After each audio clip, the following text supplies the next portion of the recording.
we are live. This is take 2. I'm hoping that I can get through this without the interruption of some very noisy neighbors from downstairs. So this is I restarted because of the noise that was taking place. It was very distracting, and there's still some happening now. So I'm going to try to get through this without having to ask them to keep it down. Anyway, my name is Gina, and this is day 15 of Create with Gina.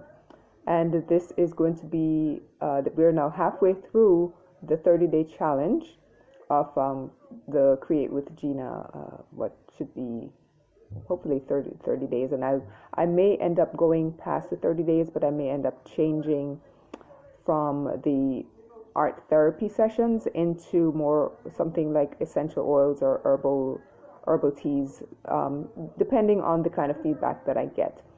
So let me review a little bit about what we did yesterday. And for those of you who don't know me, my name is Gina, like I said, and I'm a master herbalist. I'm certified in aromatherapy.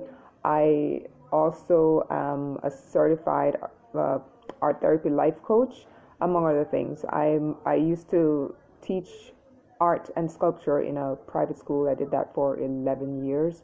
And prior to that, I also taught art in the prison setting.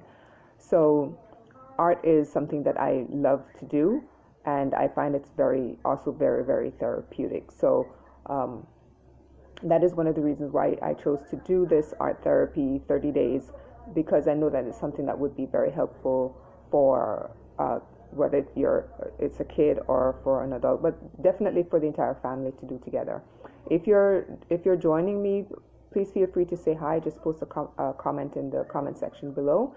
And what we're going to be doing today, actually, let me share with you the one from yesterday.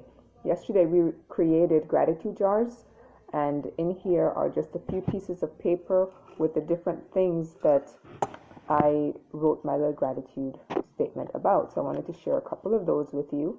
This one said, FaceTime with my children and my granddaughter. We did that for about an hour yesterday, maybe a little more. And that is always such a fun time because my daughter is in one state. My son lives in the same state as I do, but my daughter is somewhere else. So, and this one was herbal tea. I do enjoy several cups of herbal tea a day. So I've been just writing a few things, just dropping them into my little gratitude jar as they come to me. Now, what we're going to do today is we're going to create a self-portrait using different foods that you might have eaten yesterday, or if you didn't eat that much yesterday, maybe start to list the foods that you ate last week. So that's the first thing that I want you to do, is to start thinking about foods that you ate yesterday or foods that you ate last week and make a list of them, because you're going to be creating a self-portrait in the style of an artist name.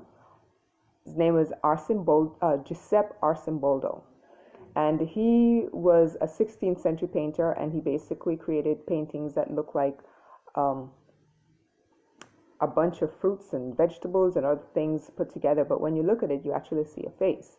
So when I was teaching art to junior high students, this was one of the sketchbook assignments that I always had them do, and they absolutely enjoyed it. And I'm going to post some images below this live whenever I'm finished, so that you can have an idea of what you'll be creating. I posted them earlier, but you may not have seen those. So I'm going to post some images of what your particular self-portrait could look like based on the type of foods that you might have eaten yesterday or last week. Now, one of the things I would love for you to do is you can get your kids involved with this, have them do their own self-portrait, or you can do a family self-portrait using just the one face. But if you choose to do one for you and have your kids do something separately, I'd love to see your completed activity. Now, I'm going to give you a little bit of guidelines on how to start. What I did, the first thing that you would want to do, and you're doing a self-portrait using fruits, so this is not going to look like you.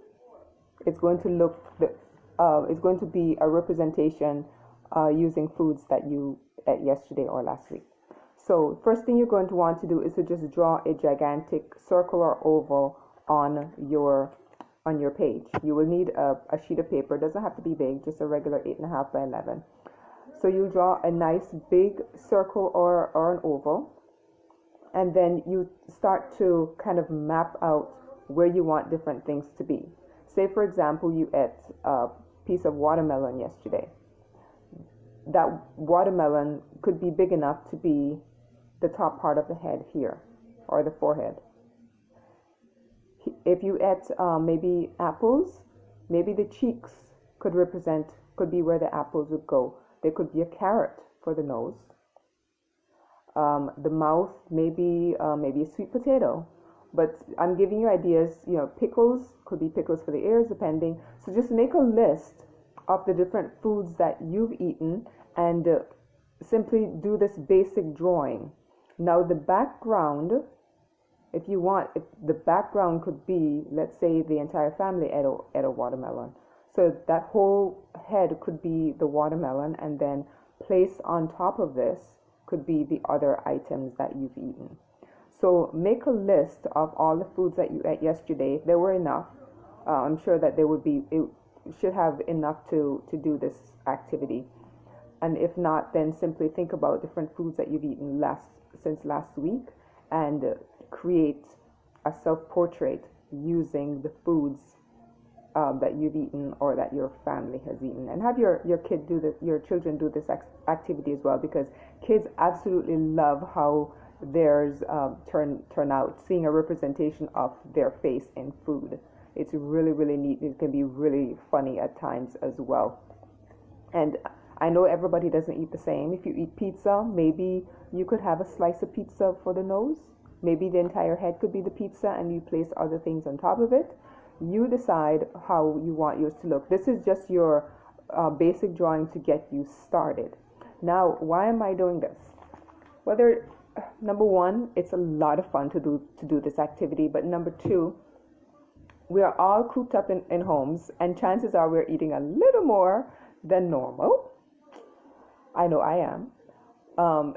So this might be, I think, seeing a representation of yourself in food could do a number of things. It could tell you, yay, I am really, really good, doing really well with this particular way of eating.